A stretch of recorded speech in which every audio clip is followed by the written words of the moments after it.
Greetings, this is Randy Osborne, Florida Government Watch. Again, I have...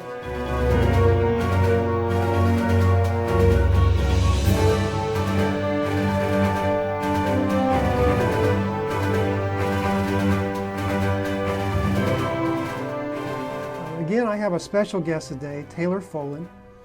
And Taylor is a millennial. And this is what's absolutely neat about this. First of all, Taylor, I want you to just talk to the guests a little bit about what you have going on, what some of the projects and some of the organizations that you're with and that you're working with. Thank you for having me, first of all. I work as a volunteer team coordinator. I don't work for Act for America. I work on the ground. We have over 72,000 activists on the ground with Act for America, changing national security at the grassroots level and calling out organizations like CARE. I work with Act for America, chaired by Brigitte Gabriel. If you don't know Brigitte Gabriel, you must listen to some of her videos, because I did, and it launched me. It inspired me to become a journalist with Central Florida Post, and now I am a district coordinator with Citizens for Trump, working to get grassroots candidates that support the president's agenda through and elected into office. That we've already endorsed Mike Hill in the 1st District of Florida in his run for Congress. Excellent. Now, let me back up for a minute. You have actually had articles published by some pretty good, well-known Roger Stone. You've had in fact, I read that article. Very, very good article. Thank you. What I want to talk today about is millennials. 50%, there was just a recent poll that just came out, 50% of all millennials basically say that they would support or would rather have a socialist or communist form of government. 50%. I've got to ask, what happened? What is going on with the millennials? Why has this happened? And honestly, I think a lot of us have been asleep at the wheel on this. And I'll give you another statistic before I get you to answer that. In the last presidential election, if 25-year-olds, between 18 and 25-year-olds were to have voted only in this election, 18 to 25, in this past election, it would have gone, I believe 3 states would have gone red, and the rest of the states would have gone blue. That is staggering. That is staggering. What's going on? What's going on with millennials? How did this happen? Well, it's the education system, I believe, in my personal opinion. It's the education system in America that rewards kids for, getting to school on time, and, all of this political correctness that goes on in our textbooks and giving them participation trophies. My friend John Paul goes over it in his book, Cues for Conservatives, How to Engage the Millennial Generation. It's a rebranding of our party, GOP, Grand Opportunity Party. In this, he goes over a lot of what is going on in the millennial generation. Within their minds, they want free stuff. That's what our generation mainly is about. We as conservatives are few and far between, and we're essentially ostracized from the rest. It's like a Muslim that comes out against Sharia. They're automatically pushed to the side. But with the millennials, it is a skewed narrative that they've been taught, not only by their parents that are probably lefties themselves, but by their high schools and these liberal universities that they're in right now that teach about Karl Marx as some kind of, great inquisitor who founded a utopia, and they're teaching that Che Guevara is a revolutionary, hero in Cuba, and all of this. It's the system of the political correctness within our textbooks, and not only that, the teachers that have been taught in the 60s that grew up in the hippie generation, who are alt liberals, that are teaching this utter garbage to our kids. It's like Brigitte says, it's it's time to throw political correctness in the garbage and start speaking the truth on the issues that matter. Do you think, Taylor, do you think that a lot of this is stemmed very specifically on education? That's what I'm hearing you say, that it's come through probably starting in kindergarten through grade school, Right. high school, and then when you get to college, it just exacerbates itself because now there's little, I guess, parental influence once a student gets to college. Right. And then they're at the mercy of the professors. Well, this is what they did with Milo Yiannopoulos at UC Berkeley for Free Speech Week. And I just listened to Milo in Orlando on Friday the 13th last month. And what they did essentially at the university at UC Berkeley was they shut down Milo because they didn't like him speaking the truth. And they used it in a way that, they didn't all come out and say, you can't speak here, and we think you're a white supremacist, which he's not. He's gay man, he's married to a black man. But they did it in a way that was... Wait, let me back up. So this guy... Milo Yiannopoulos. Right. And just for the listeners to know, a lot of people don't know who he might be. Yes. But he is gay. Yes. And... Get his new book, Dangerous. I would think, okay, you're at UC Berkeley. Right. This is one of the most liberal universities in the United States. Right. I would think that they would embrace that. The free speech movement was in Berkeley.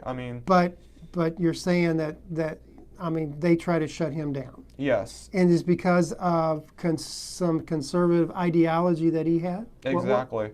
It's his views on Islam. Being a gay man, the sentence for being gay in Islam is death. And he exposes that and goes over it. He goes over how the social justice warrior narrative is false with what we're seeing in the NFL. They shut him down, but he still went there. But they wouldn't let him come into the actual university space. And the UC Berkeley students with their Patriot group, I can't remember off the top of my head what their group was. There were a bunch of conservatives on campus. They got intimidated by the administration and the faculty on UC Berkeley, and UC Berkeley wouldn't return any of their emails. They wouldn't return any of their phone calls. They were essentially stonewalling them is what they did, and keeping them from having the speakers that they wanted on their campus and their right to free speech. Communities around universities, especially UC Berkeley, these liberal universities are training zones for many Marxists and fascists. Oh, wow. Wow. They really are. When you look at the education, what they're producing when they come out, the kids, there are liberals who are going into the tech left fields like Google and Amazon and all of those other companies, and they're shutting down free speech. They just try to shut down Brigitte with PayPal. Google is, you type in what is WikiLeaks into Google and it says WikiLeaks is fake news and all this.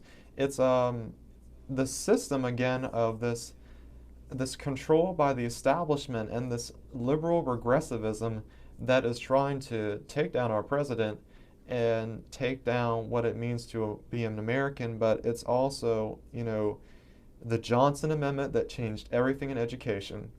When LBJ got into office, the education system got into Common Core, and it's like I said, there's a mandatory patriotism class in a university in America now. This is 2017 America, okay, we're living in, and we need a mandatory patriotism class for students. Give me a break. Give me a break. Right, right. The other thing I've noticed is, especially the millennial group, they get offended. They're mainly dumb. They get offended over anything and everything. Snowflakes. Snowflakes. And or Trump derangement syndrome. They have TDS. I mean, is that really is what no, you've heard that term? I've heard it around the media, and it really is true. It's this Trump derangement syndrome. I mean, I remember going on social media on election night and seeing Miley Cyrus crying and, oh my God, Donald Trump is the president. She lost. Hillary lost, and she's literally, losing her mind. All these liberals are losing their cool because this man that had a very small fraction of what Hillary spent had a ground game that won the 2016 election. And it was because he knows what we're thinking and he says it, and he's anti-establishment. He's not a politician. This is why liberals hate him, and it's why this establishment in Washington, D.C. is working so avidly against him on every single thing he's trying to push, including rhinos. And they're already draining the swamp themselves. Jeff Flake and Senator Little Bob Corker are not running for office, so that's a plus. Let me ask you this: on university campuses, do you feel like that the agenda, professors, the whole atmosphere is from a very liberal standpoint? Yes. Is socialism promoted and taught there? Yes. Let me ask that question. Yes, absolutely. Absolutely, it's taught. And not only is it taught in, textbooks. I had one in high school where it went over all Karl Marx's achievements, and Karl Marx is such a professorial figure, so good, but yet he established a doctrine that killed over 160 million people. They don't talk about that. Right. I think it's being not only taught, but I think it's the culture that promotes these socialist values. It's the system that these millennials are in where they think they're always right and that Trump is a white nationalist, white supremacist. They're going to have a very rude awakening when midterms and the election in 4 years rolls around. I think a lot of Democrats are going to be red-pilled, quite frankly.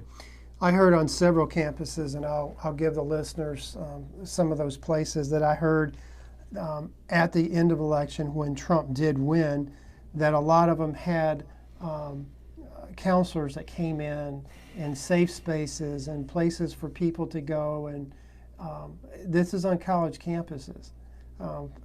And I'm amazed at that. I'm amazed at I know when I was in school, there was some philosophies in school when I was in school in college. Sure, anti-war movement. Yeah, there was a lot of that kind of stuff going on, but that's free speech, though. But it's the generation from that has taken it to another level.